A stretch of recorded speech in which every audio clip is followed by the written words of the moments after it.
아침에 나로 주의 인자한 말씀을 듣게 하소서. 성도 여러분 안녕하세요. 화요일입니다.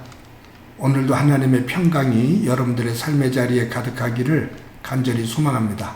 말씀 한 곡 봅니다. 고린도 후서 10장 12절부터 18절까지의 말씀을 봉독해 드립니다. 우리는 자기를 칭찬하는 어떤 자와 더불어 감히 짝하며 비교할 수 없노라. 그러나 그들이 자기로서 자기를 헤아리고 자기로서 자기를 비교하니 지혜가 없도다. 그러나 우리는 분수 이상의 자랑을 하지 않고 오직 하나님이 우리에게 나누어 주신 그 범위의 한계를 따라 하노니 곧 너희에게까지 이른 것이라. 우리가 너희에게 미치지 못할 자로서 스스로 지나쳐 나아간 것이 아니요 그리스도의 복음으로 너희에게까지 이른 것이라. 우리는 남의 수고를 가지고 분수 이상의 자랑을 하는 것이 아니라 오직 너희 믿음이 자랄수록 우리의 규범을 따라 너희 가운데서 더욱 풍성하여지기를 바라노라. 이는 남의 규범으로 이루어 놓은 것으로 자랑하지 아니하고 너희 지역을 넘어 복음을 전하려 함이라. 자랑하는 자는 주 안에서 자랑할지니라. 옳다 인정함을 받는 자는 자기를 칭찬하는 자가 아니요 오직 주께서 칭찬하시는 자니라. 아멘. 우화 가운데 한 연못에 개구리 한 마리가 살았습니다. 근데 이 개구리의 소원이 있었는데 이 작은 연못에서 떠나서 큰 강가에 가서 사는 거예요. 그런데 그렇게 할 수가 없어서 항상 마음이 우울했습니다. 그런데 어느 날 황새 한 마리가 연못에 와서 논이러요. 그때 이 개구리가 황새에게 황새야, 내가 네 다리에 끈을 묶고 그 끈을 한쪽을 내가 입으로 물면 네가 날아서 나를 저 큰 강가로 좀 데려다 줄 수 있겠니? 라고 사정을 합니다. 그때 황새가 개구리의 그 말을 듣고 그렇게 해주겠다고 말을 해요. 그래서 끈을 하나 가져다가 한쪽 끈을 황새의 다리에 묶고 그리고 끈 한쪽을 개구리가 입으로 힘차게 딱 뭅니다.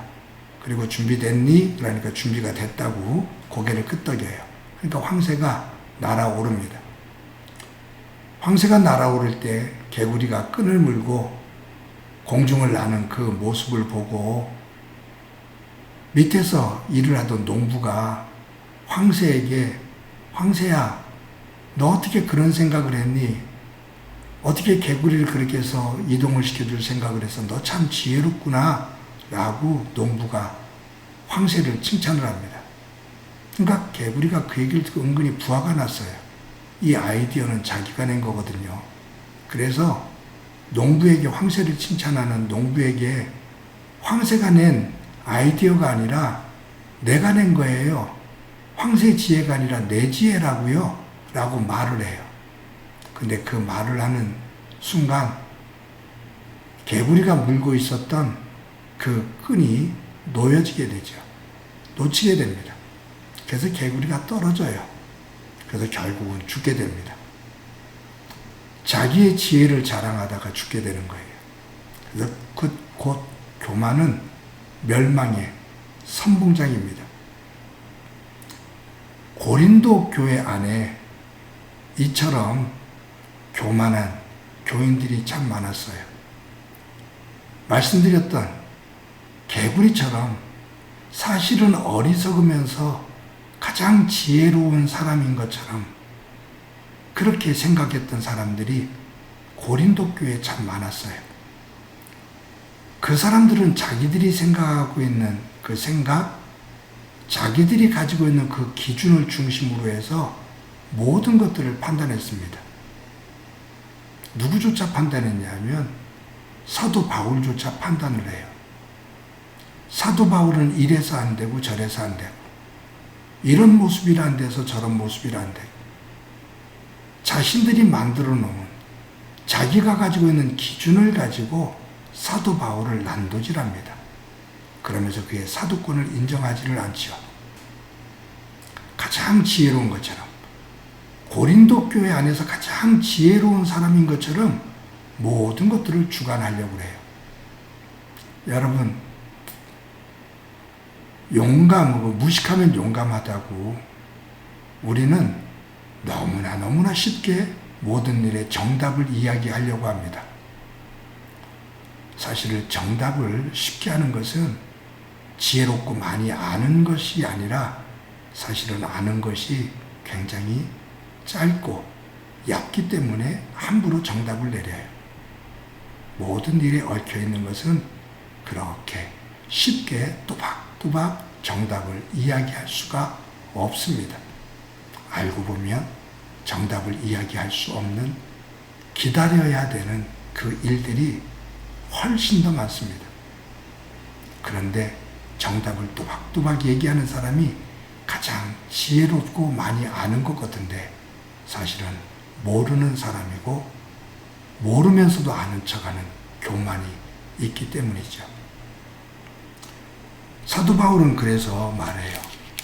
너희들이 지혜 있는 자처럼 말하지만 참 너희들이 가장 어리석구나. 자기 스스로를 칭찬하는 자는 어리석은 자다. 지혜롭지 못한 자다. 그 말이에요. 그러면서 오늘 본문 18절에서 이렇게 말합니다. 옳다 인정함을 받는 자는 자기를 칭찬하는 자가 아니요 오직 주께서 칭찬하시는 자니라. 옳다 인정함을 받는 자, 그것은 스스로가 옳다라고 인정하는 자가 아니라 다른 사람이 옳다라고 인정하는 사람이다. 그 말이에요. 내가 옳다라고 말을 해도 다른 사람들이 인정을 안 하면 그것은 옳은 것이 되기가 어렵죠. 제가 몇 주 전에, 2주 전이죠. 권위와 권위주의에 대해서 말씀을 드렸어요. 참 권위는 내가 주장하는 것이 아니라 내가 가지고 있는 그 영향력, 그리고 그 지식, 그러한 것들을 다른 사람이 인정해 줄 때 진정한 권위가 쓰는 겁니다. 다른 사람을 인정하지 않는데 내가 일방적으로 주장한다고 해서 권위가 만들어지지 않아요. 진정한 권위는 내가 주장하는 것이 아니라 다른 사람들, 상대방이 인정해 줄 때 진정한 권위가 됩니다. 권위주의는 다른 사람이 인정해 주지 않는데 내가 일방적으로 주장하고 강요하는 거예요. 그래서 다른 사람을 무시하죠. 그래서 진정한 권위가 갖게 되는 힘은 자신과 다른 사람 모두를 질서 있게 회복시켜요. 이것이 하나님의 권위예요. 하나님의 말씀의 권위고 하나님의 사랑의 권위예요. 그런데 일방적인 권위주의의 힘은 상대방을 무시하면서 무너뜨립니다. 그런데 결국은 자기도 무너집니다. 이것이 교만한 사탄의 힘입니다. 사랑하는 성도 여러분, 내가 나를 자랑하고 내가 나를 칭찬하는 것이 아닌 하나님이 나를 인정하고 하나님이 나를 칭찬해 주시는 믿음, 그러한 지혜가 있기를 소망합니다. 함께 더불어 살아가는 사람들이 인정하는 믿음, 또 그들이 칭찬하는 믿음의 삶이 되어지기를 소망합니다. 그럴 때만이 그리스도의 빛이 되어지고 소금이 됩니다. 오늘도 하나님 안에서 살아갈 때 어리석은 자기가 자기의 지혜를 자랑하는 그러한 모습이 아니라 하나님께서 인정하시는 또 다른 사람이 인정하는 그 지혜자로 살아가서 하나님께 기쁨이 되어지는 한날이 되어지기를 간절히 소망합니다. 한번 기도합니다. 하나님 감사합니다. 오늘도 하루를 살아갈 때 내가 나를 자랑하고 칭찬하는 어리석은 삶이 아니라 하나님이 나를 인정하고 다른 사람들이 나를 칭찬하는 진정한 믿음의 삶을 살아갈 수 있도록 은총 베풀어 주옵소서. 오늘도 빛과 같은 소금과 같은 삶을 살아가게 하옵소서. 함께 해주시길 소망하며 예수님의 이름으로 기도드립니다. 아멘.